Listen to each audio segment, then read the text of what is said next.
it is called, and again, another lovely title, the Methodology Mashup, Creating Venn for Lean and Change Management in Higher Education. So another, as I said, another great title. And who have we got to take us through that? Well, we have Luke Phillimore and Linda Spinks. So Luke Phillimore, Luke has recently joined De Montfort University as Head of Change and Continuous Improvement. Previously, Luke was Associate Director of Change at the University of Nottingham, where he enabled the people side of change for their strategic investment portfolio, with a focus on CI and operational excellence. He applies Lean Six Sigma methodologies to drive measurable change and enhance service delivery within HE. Luke is also the network lead for the Change Network at the Association of Higher Education Professionals in the UK, where he champions proactive change leadership and fosters collaboration across the sector.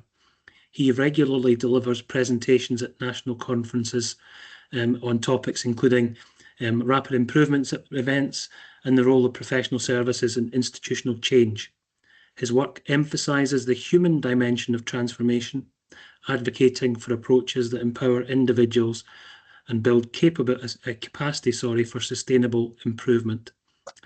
Luke is committed to developing a robust evidence base of case studies that demonstrate the impact of change initiatives led by HE professionals. So welcome, Luke. And also Linda Spinks. Linda has worked at the University of Cambridge since 2004 as a business analyst, process improvement lead, and more recently as continuous improvement lead within the Change and Programme Management Office.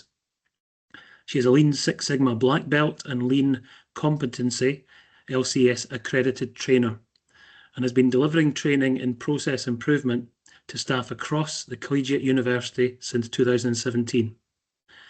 In addition to this, she has worked with many teams to help them improve their processes. Away from Cambridge, she has worked with a number of other universities and not-for-profit organisations to deliver accredited Lean training. She's an active member of the Lean HE Global Community, as co-chair of the England and Wales Steering Group, vice-chair of the European Group, and a member of the Global Steering Group. She has contributed to 2 books in collaboration with colleagues in the community and hosted the 2024 International Lean HE Conference. We would never forget that, Linda. It was a fantastic conference. So that's enough for me. So over to Linda and Luke to take us through. Thanks, John. It's surprising what your bio says when it gets read out to you, and slightly embarrassing as well. So I'll start sharing my slides and take you through our presentation. So this is going to be me talking for a bit, and then it's going to be Linda talking and taking us through to the end of the session. Linda, if you want to chip in at any point, just do it. Just do that. John's already mentioned what our session is. So it's all about lean thinking and change management. So anyone who was at Cambridge last year might have come to a session that I did with Tammy on this very subject. And at that point, we were very much in the kind of research stage. But now we're ready to present what we've learned over the last 18 months. That's what we're here to do. So what's happened?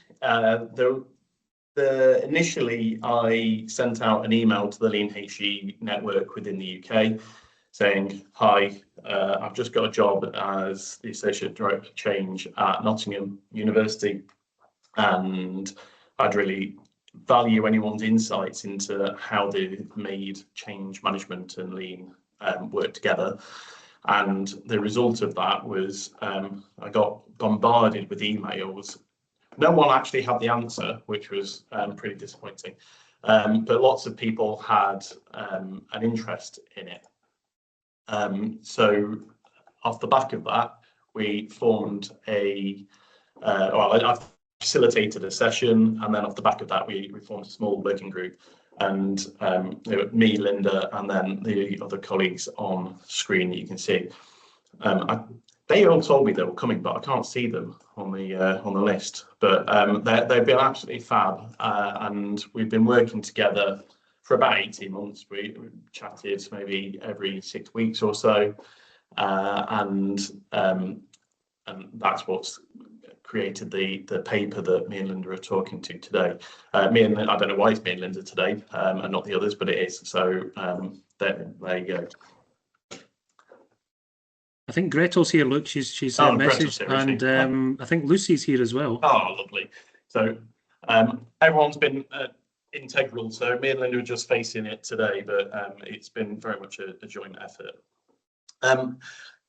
Started answering this question already, I suppose. That, like I said, I sent that email, got all that response, and what became really apparent was that universities in the UK had some of them had change management teams, some of them had lean or CI teams, and there wasn't really a perfect model out there that we discovered. And in my particular role at the time, I was coming from a very heavy lean background, moving into a change management role, and I mean, fundamentally, my question was, why do change management at all when I've just had all this success doing lean? And I think what I have learned over the last period of time is that that they really can work together, and we don't need to be falling out over our different methodologies. But more on that later. So these were our 3 objectives. Wanted to show that intersection between the 2 methodologies. We wanted to show where we were as a sector, and then really what the most important thing I think from all of us was we wanted to just create something quite practical about how the 2 could work together within HE. And I think that I would say we've managed to achieve those 3 things. Just to set the scene of our definitions, I mean, you can go out there and find multiple definitions, particularly of lean, but I just particularly like the Gemba Academy, so that's the one that we've chosen for the lean definition, and then that's the change management definition that we've been working from the CMI. So whenever throughout this presentation, and when Linda's speaking as well, whenever either of us mention lean thinking or change management, this is effectively what we're talking about. The first thing we did was do some research. So I did that workshop, and then off the back of that, the small working group was formed, and we thought, right, we can't just do what the 6 of us think. We need to get some more insight. We did a survey and had a really good response. We had 51 different responses. Interestingly, we had different answers from different people, but working at the same institution, and I won't mention which institutions they were. And then off the back of the survey, one of the questions we asked was, if you would like to talk to us, please do, and we'll contact you and speak to you one-to-one. And off the back of that, we did 11 follow-up interviews. And then we basically bounced those things around between the 6 of us to create the paper. Just going to go through a few of the key insights that we found from that research.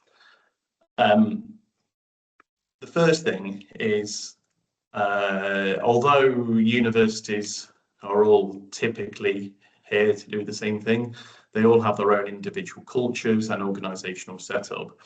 And from the research we did, it was very much clear that things had typically evolved within those organisations to fit the culture that was necessary. So, for instance, I can talk about this with some certainty because I've just gone from the University of Nottingham and now I'm at DMU. At Nottingham, everyone talked about lean. At DMU, everyone talks about CI. And it's just those small things that do matter within particular institutions. The other thing I would say is that quite often the structure and the approach has evolved over time and not necessarily been a concerted effort from the institution to sit down and go, how should we structure our change enabling team or function? And things have just kind of evolved. The second thing that came out was, and this was pretty much universal, that nearly everyone was like, well, when it's a small change or, incremental change, then we do lean thinking. But it's those big, the big ERP system implementation, and that's change management. I would argue that there are things to learn on both sides, and you don't need to just do one or the other depending on the size of the change. Unsurprising, but worth mentioning anyway. Again, it came out really, really strong that if you don't get the people part of the change right, then your change will fail, and that doesn't matter whether it's a big change or a little change, lean or change management. It's all about the people, and alongside that, all about that leadership and role modeling and the messaging to make sure that those changes are led appropriately. Where it says structure, we don't actually mean the structure of the teams in this instance. It's more about the structured approach. So the research told us that people liked having almost a rhythm to go through, whether PDCA or DMAIC or Agile, whatever it might be. People liked that structured approach, and they felt that it helped with building good communication and stakeholder management. I mean, they can complement each other. It would have been probably this paper would have come to fruition if the answer had been that they can't. They both require people to change how they're behaving, and using the tools that you would get from each discipline together can actually give you a better overall solution. Again, this is probably not massively surprising to people, but we found that institutions could be quite siloed, and we actually had a direct quote which was something along the lines of battle of the methodologies, and I think it's on us all to not hold on to our particular preference for how we do something, because together we can be stronger. The combination toolbox, again, don't just pick a lean tool because it's the thing you know. Think a bit more broadly. Maybe there's other things out there. Something that I've become a real fan of following my time at Nottingham is something called a change impact assessment, which while I was doing lean I'd never done at all. Whereas change management, it's almost pretty much the first thing you would do is, right, let's think about the change that's going to happen and what's going to be the impact on people. And I think that could really complement some of the lean work that I did prior to my last role. The definitions were broadly recognizable, as you would, as the ones that I listed at the start. There were differences, but broadly speaking, people think of lean as process improvement and change management as the people side. I have a bit of a broader view of what lean is, but that's what our research said.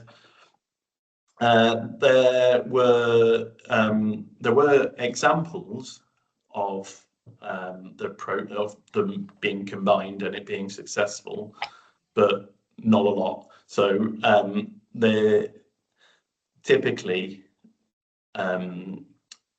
what we found was that most of the success was on local change, and typically the larger the change became, the less successful people thought that the change was. So although there is appetite out there to combine the two methodologies, it's not necessarily going to be easy. And I suppose if typically at the moment people are using lean for those smaller changes, actually incorporating them into the larger ones, there might be a bit of a PR risk there as well.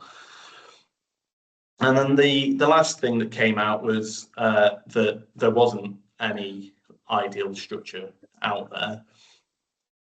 But again, it was almost universal that it was felt that the two things could come together, that some kind of multi-skilled team would be preferable rather than a change team sitting over here and a lean team sitting over here, which was pretty much the most common example we found.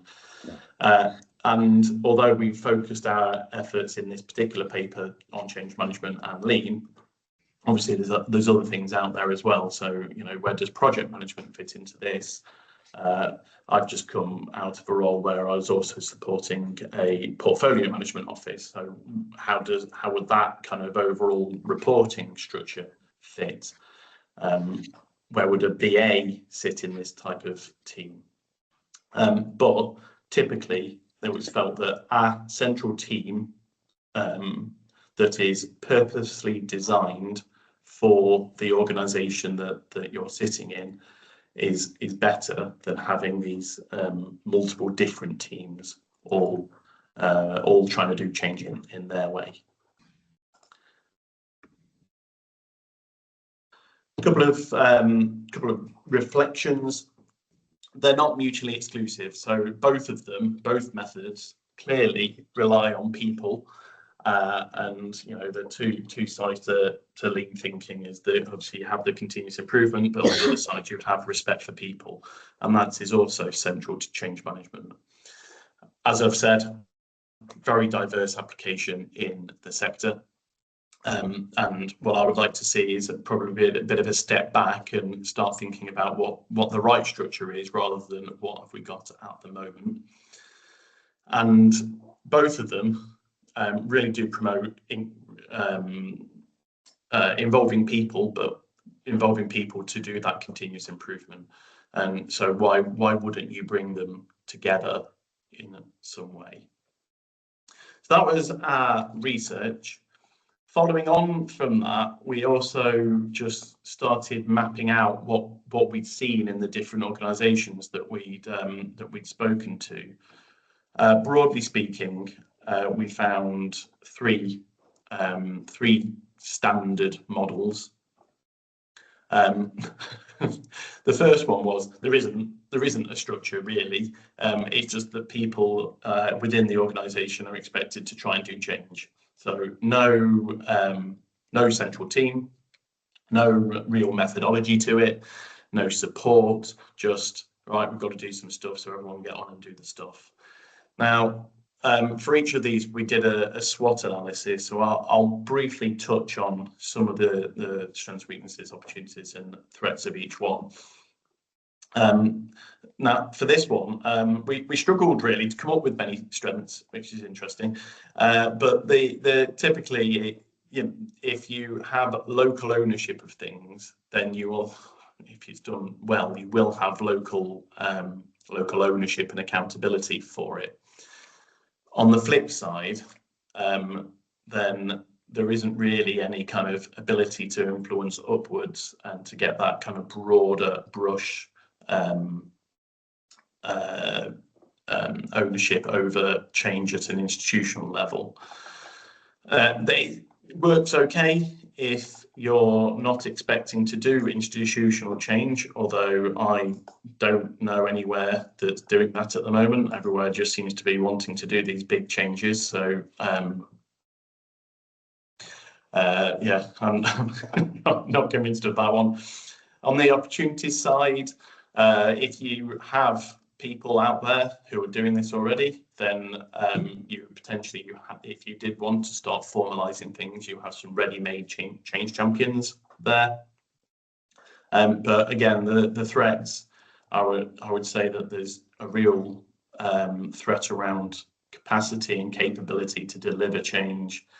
It might be that if there is a big change, you end up bringing in an external resource to deliver that then dissipates out again, and that learning isn't held within the organisation. You could also have, and I've seen this, I don't know, so faculty A wants to improve how it does extenuating circumstances. Faculty B also wants to improve it, and they're doing it in silos. So not always the best approach. So that was model 1. Model 2, which was the other really common one that we found, was that there is a central support, but really that they are kept quite separate. Now, this was my experience at Nottingham, where I was in the lean team, and then I moved role and I was in the change management team, and all of a sudden the two, I mean, actually we did talk to each other, but we were kept quite separate, and we were asked to do separate type of work. So within the change management area, typically you're doing those top-down strategic projects or programs, lots of money invested, quite often a lot of scrutiny over benefits or risk, quite a lot of potentially noise within the organisation about why that change is happening, etc. So they're off doing that, and then on the other side, you would have a lean team who are maybe doing that bottom-up delivery, probably delivering training or support as well. And ideally, the two would kind of work together. I mean, that's how you would hope it would work in a Hosh and Canry type of way, but not always what we found when we were talking to people. So usually they were kept quite separate. Now, there are advantages to this. So in my experience at Nottingham, it was helpful in some way for the lean team to be almost independent and not aligned with these institutional driven change initiatives, because they were able to focus on the things that mattered to the shop floor, for example, and really kind of own that area. Whereas the change management team had their own kind of strategy to deliver the large programs that the university wanted to do.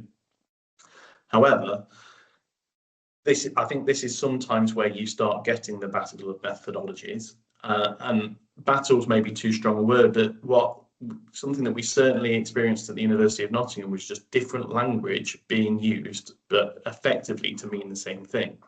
So my team might go and talk to some people, use some language, and then the lean team would go and talk to them and use some different language. We're all basically saying the same thing, but from a customer point of view, that must just be confusing because you're just kind of spurting jargon at people.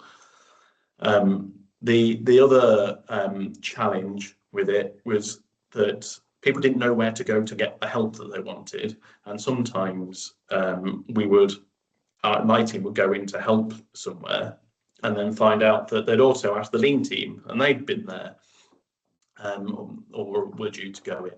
So you're constantly kind of going around this loop of having to talk through who's doing what, where, when are you doing it, have you worked with that team? No, and so it just creates a little bit more bureaucracy around it. I would say the opportunities are there as well, though, to work more closely together, and that's where we were getting to at Nottingham. We were really trying to bring the two teams closer together to enable some of that cross fertilization. We also had two separate communities of practice that we were trying to slowly bring together as well. So there are some real opportunities here. Couple of threats. They were able, because both teams in a large organisation were relatively small, there was a potential for our particular team, to be just over capacity and not able to cope with demand. Whereas if the two teams were together, it probably would have been a bit easier to manage that demand that was coming through. And also funding for the two teams was different, or can be different. And again, so it just doesn't necessarily work as a model. Then the other model that we found was something called it was a multidisciplinary team, where this typically you wouldn't just have lean thinking and change management people. You would have more. So one here we've got OD and BAs, and we felt that when we did find this model, this was probably the most effective. It meant that there were a couple of weaknesses. So the change was almost solely owned centrally, which could be disempowering for the people in schools or faculties, etc. But it did provide a skilled and experienced multifunctional team that you could put the right person in the right situation for the right particular project, potentially cheaper because you get that economy of scale. It meant that as a bit of an opportunity that the language that was being used was consistent. People always knew where to go for help. But again, because this is a central team, some of the threats are around just being spread too thin. And I don't know, I haven't come across a university yet that isn't, well, I would describe as trying to do too much. So if you have a team like this, you are potentially spreading people really, really thin. And then that led us to think about, well, what would be, if we were going to design a team, what would it look like? And this is what we came up with. I have to credit Sarah, who I don't think is on the call today, but Sarah Green did all of our diagrams for us, and she's a complete whiz. Otherwise, it would have probably looked like some kind of 1980s clip art or something.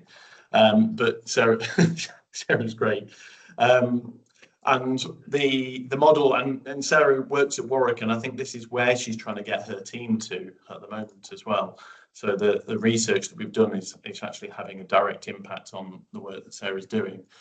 But having this hub and spoke type model, where you have the central team, a centre of excellence, with change management, with lean thinking, maybe other teams as well, maybe someone from OD or some business analysis, etc., etc.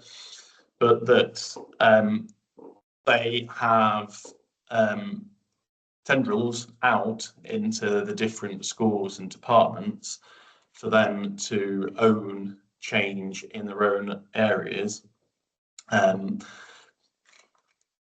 We did have this a little bit at Nottingham, where we did have lean practitioner roles in schools and departments, but it was purely lean. Whereas this, I think, would work really well as well if you had a large systems implementation and you knew you had kind of your change champions ready-made out in the wild, and you were able to activate them ready to go.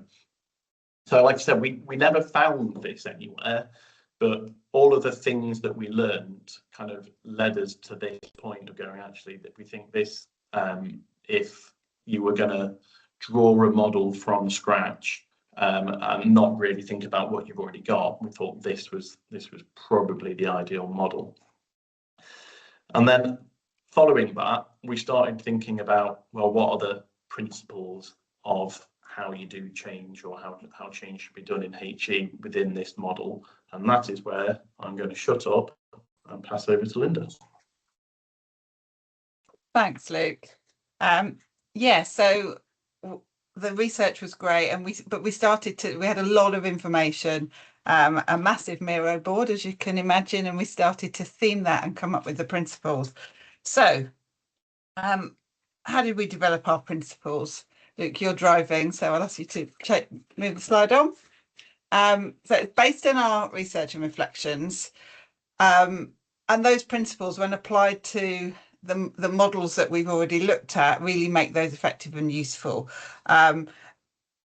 Underpinning that, as Luke's already said, we don't explicitly in the principles call out the people focus, but It's absolutely essential for me. Part of the reason why I embrace lean and will preach about lean to anybody that will listen is that respect for people aspect and that bringing people along with change. So that should really underpin everything. So I'm going to walk through our principles and just sort of give a bit of a practical approach to how the two, lean and change management, come together. So we ended up with three core principles. Number one being strong leadership, number two being about building capability, and number three being about applying patience. And I'm going to go through each one of those in turn.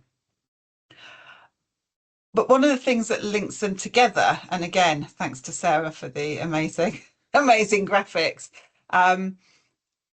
is where you look at those principles and how they almost provide the glue to those lean or change management activities that we're doing, and make sure that the outcomes collectively with those principles apply give us the best realization of benefits.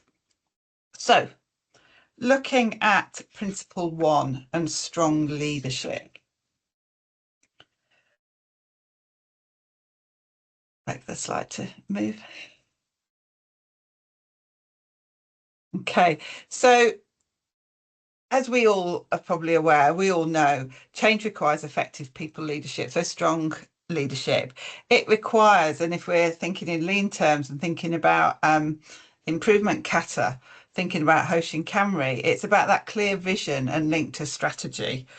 It's about starting with the why are we doing things, and ensuring that stakeholders are engaged throughout our improvement processes. Coming back to that respect for people piece, it's about empowering people to be responsible for their change, not putting change on people, and making sure that leaders are equipped and supported in doing that. So making sure that impact, and going back to the previous presentation actually, and the talk that was going on about benefits, make sure that we can see the impact, that impact is visible and recorded. So the expected outcomes from this, if we can go on to the next slide.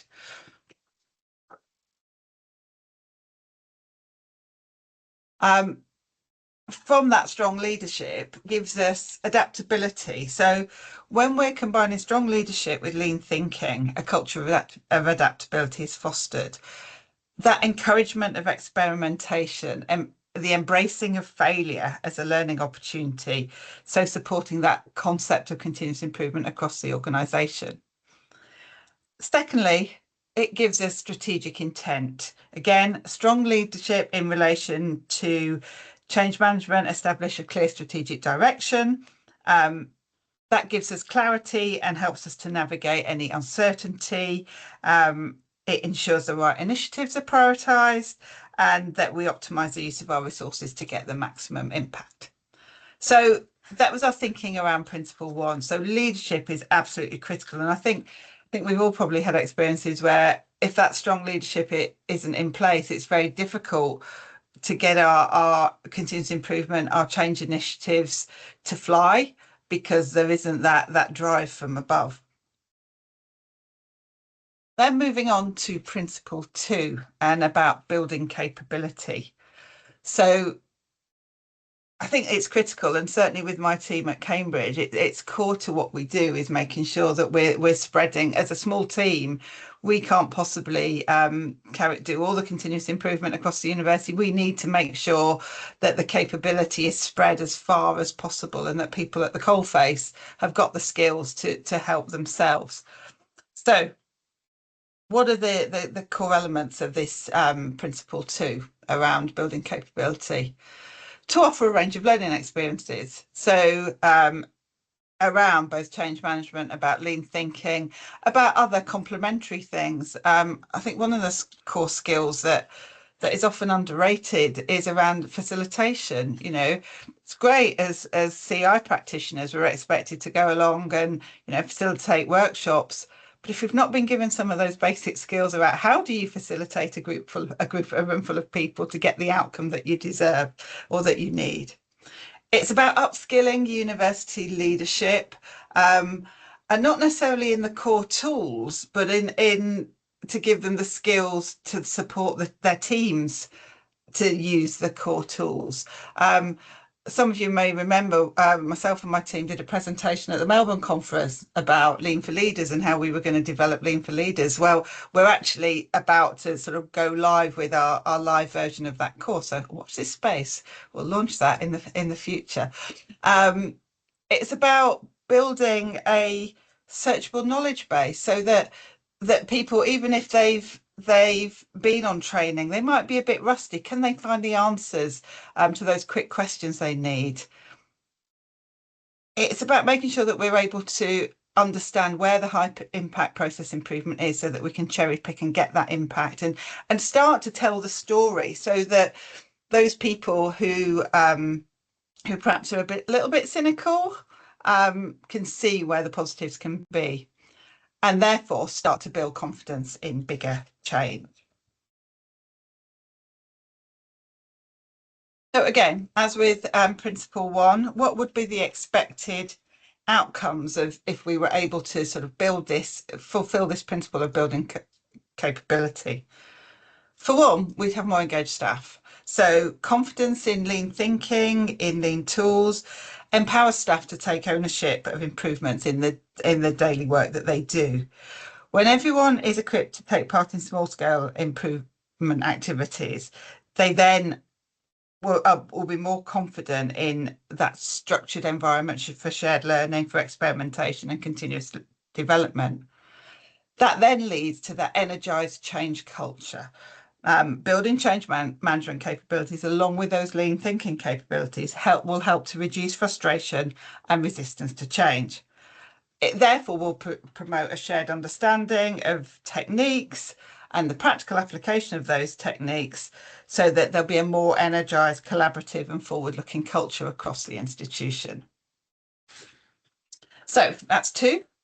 Principle 3, it's about applying patience. I think we've all learnt in the roles that we do to apply patience in those roles.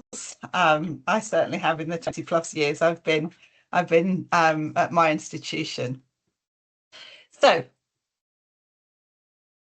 we need to commit to a long-term and systemic approach to applying lean and change management. This is where we need to apply our patience.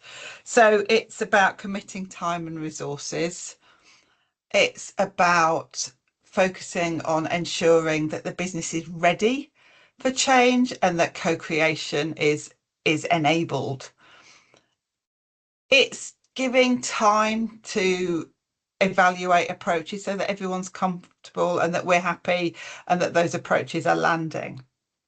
It's about building a lessons learned library, telling those stories, lessons learned, case studies, stories, where have things worked well, where have they not worked so well. And it's about taking time to listen. We're all so busy these days, particularly since COVID, particularly since we've been doing things online and back to back on online meetings. It's not often that we actually take that time to listen to our stakeholders, to the people at the front line, to our teams. And it's about having continuous improvement as an agenda item on every team meeting. Thinking about some of the quotes that we've had that we had in the survey, bite-sized changes help in implementing large-scale projects. So if lean can open the door to the bigger change, then it's a win. So what expected outcomes might we have if we commit to that long-term systemic approach, if we apply patience? We start to embed a culture of continuous improvement. Applying patience within lean thinking helps to cultivate psychological safety, giving individuals and teams the confidence to speak up and acknowledge the inefficiencies in their areas. That then creates space for deeper analysis, accurate root cause identification, and therefore more resilient, long-lasting improvements. we would expect to see adoption. Successful change management depends on people embracing new ways of working, new systems and new behaviours. Patience allows individuals to connect with the change at their own pace, enabling that gradual alignment, learning and development of trust and confidence in the process. And so I think it's about patience on both sides, both those people who are impacted by the change, but also those people implementing the change. And often we see in big transformation programs, there's a lack of patience when they're trying to roll out those big transformations. So those are our three principles.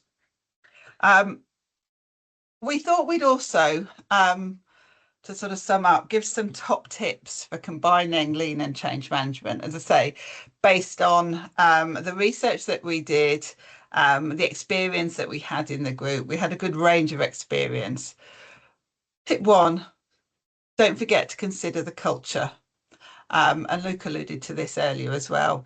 Really understand the culture of your organisation and tailor your approach accordingly. Now that could come down to the language that you use. For example, I was writing a paper a little while ago, and I think the term Kaizen was in there, and on reflection, probably not the right term, because the audience for that paper, they'd have no clue, and they would immediately be turned off by the use of what they would deem as technical terms. Think about the size of the change. Start small, look for quick wins, look for early adopters. Don't say no. And I think the previous presentation was about actually having to balance demand against capacity, but think carefully before saying no for the sake of sticking to the methodology. Do what we can, that respect for people piece. Think about peer influence. Find advocates for yourself and your approach in your institution. Use them to influence their peers. Sometimes reach out to the Lean HE community. If you've got advocate or other networks that you might be involved with, because certainly when we're dealing with academics, from a Cambridge perspective, if some of my senior leadership hear that perhaps Oxford are doing something similar, or we're collaborating, then that actually helps and starts to open doors. Always have the end in mind. Use the methodologies and the tools that will help you to get there. And use the tools that land well. We had a session this morning with some of our practitioners, and we were saying, we teach them quite a lot of tools, but we don't necessarily like them all. And as a team, when we're being practical, we use the tools that land well with us and that land well with the people that we're working with. And then finally, be adaptable. Be ready to adapt and evolve, to change. Remember, what works today might not work tomorrow.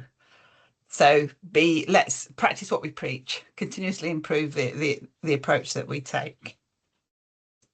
So, in summary,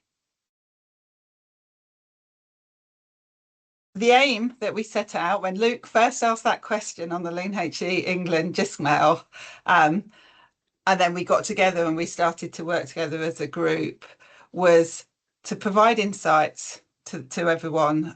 So I put the link to the paper itself. That's now on the Lean HE website. So feel free. Yeah, Luke's never asking a question again. Didn't realise how much work it would involve. So feel free to use that paper. As we've said, it's very much based on the research that we've done. And there's no right or wrong answer at the moment. There's just suggestions of how you can move forward. We need to remember that the sector is ever changing, so we need to adapt to that. And feel free to use the paper as a guide to support decision making if you're looking at how you're going to adapt your service and your delivery in your institution. So we just want to leave you with that lovely graphic again. Remember, lean thinking, change management, bring them together using those principles and you'll get the best benefits realization. And on that point, any questions? I've seen the chat swirling, but I've been trying not to look at it. Yeah. Thanks very much, Linda. And look, yeah, the chat's gone viral. I'm going to have to try and recreate it for the benefit of the recording. But I guess one of the first things to highlight is that I think Luke has said that, well, first of all, Gretel wasn't here, Lucy wasn't here, Sarah wasn't here.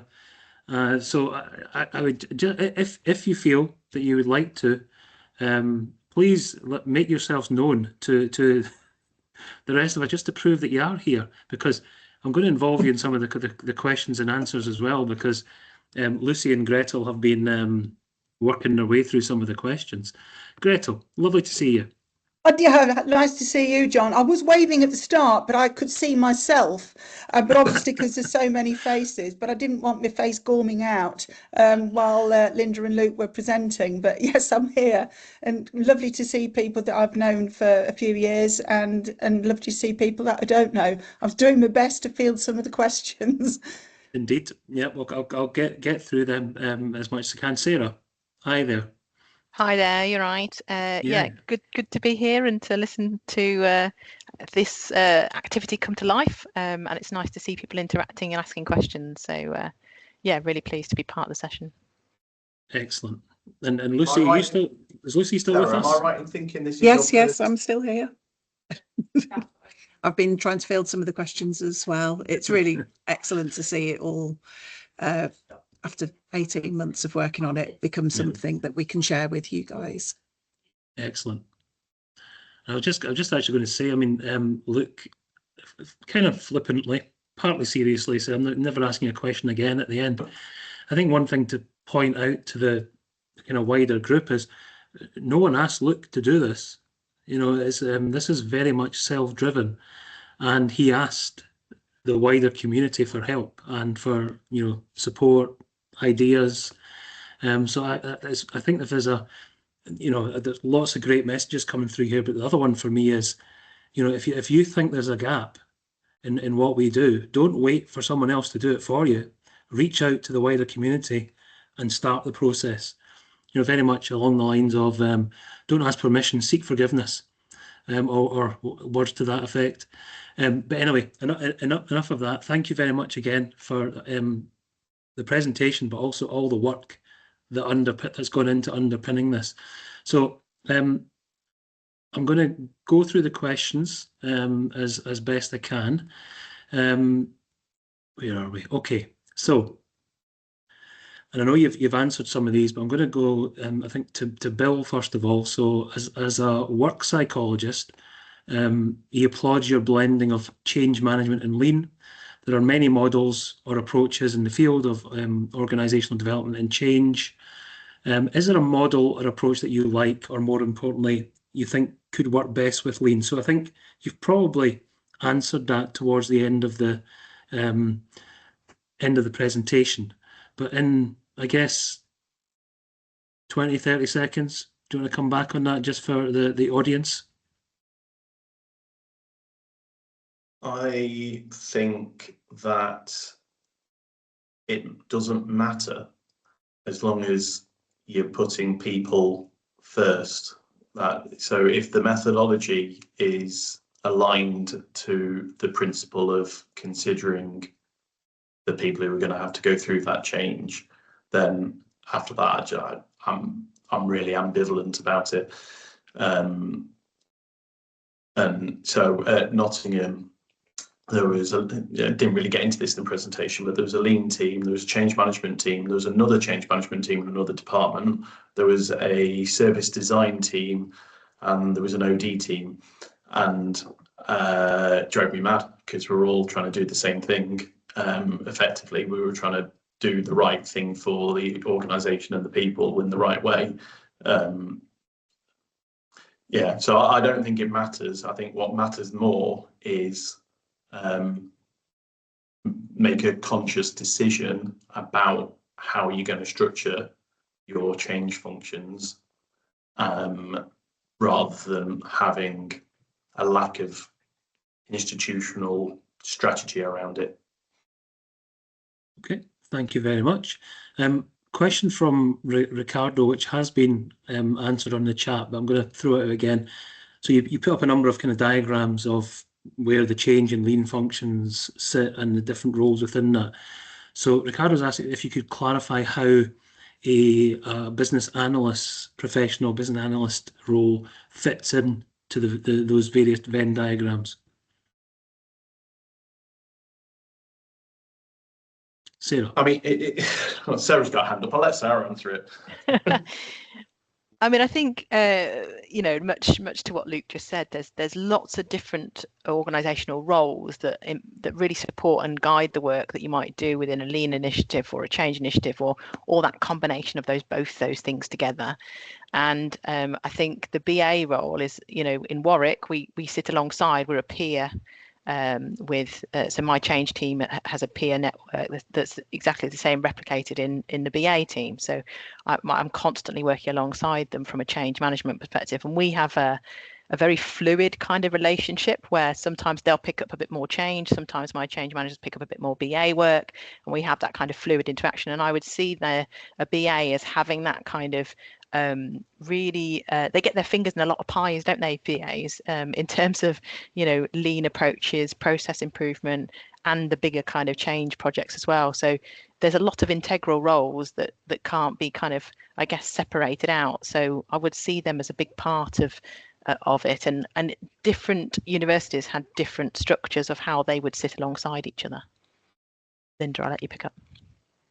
Yeah, I'm just going to say from my experience, I started as a BA. I joined the University of Cambridge as a BA, and it was through that role that I realised that, you know, I was very much in IT and implementing systems. We were implementing expensive IT on top of poor process, and sort of started to err towards that that concept of actually we should be improving our processes, and then discovered lean, and the rest is sort of history. So I think BAs are integral, just, yeah, different institutions, it's vast, the variation as to how people are used.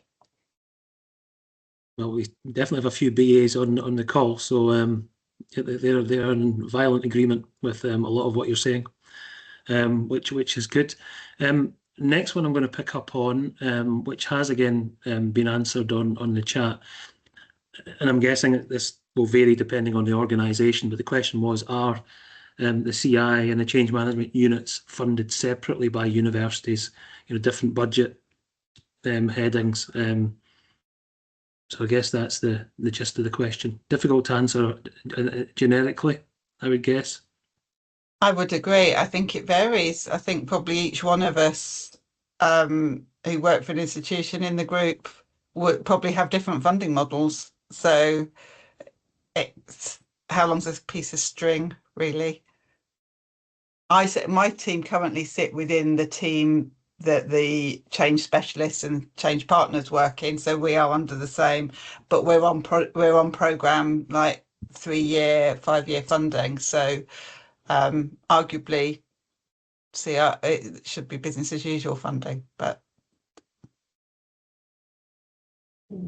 Lucy, I think it also, I think it also depends as to whether it's seen as a strategic project or whether it's being driven by the grassroots, because there are a number of strategic projects that come in that answer the things that are important to the university, but they don't always address those things that are important to the individual teams, and, you know, that are really causing those issues in terms of making the changes that will make more efficiencies and effectiveness, that will allow those strategic changes to come through more efficiently. Thank you, Lucy.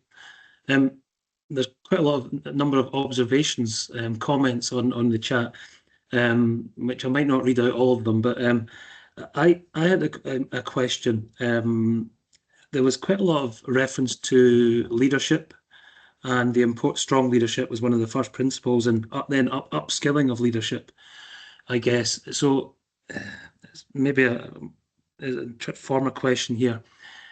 How easy do you think that is? Because ultimately, and obviously leadership runs through an organisation. You know, there's leaders at every level. So I guess that's one thing. But in order for leaders to recognise that they actually perhaps need to be upskilled, they would need to demonstrate an element of humility self-awareness. So with that in mind, how easy do you think it is to actually make this happen? Thanks, Matt John.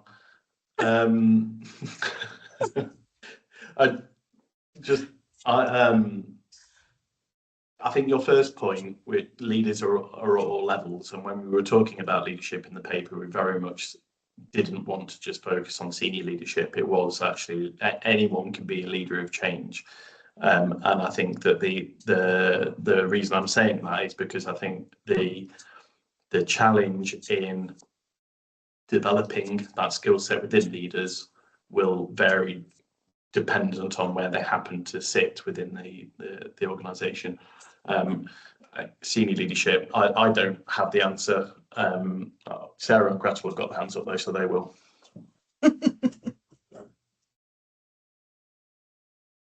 Sarah? Yeah, so I think, I mean, I've got some senior leaders that, you know, one senior leader at the university is a Lean Six Sigma black belt. You know, they understand the concepts of fail fast. They understand all of those techniques and approaches.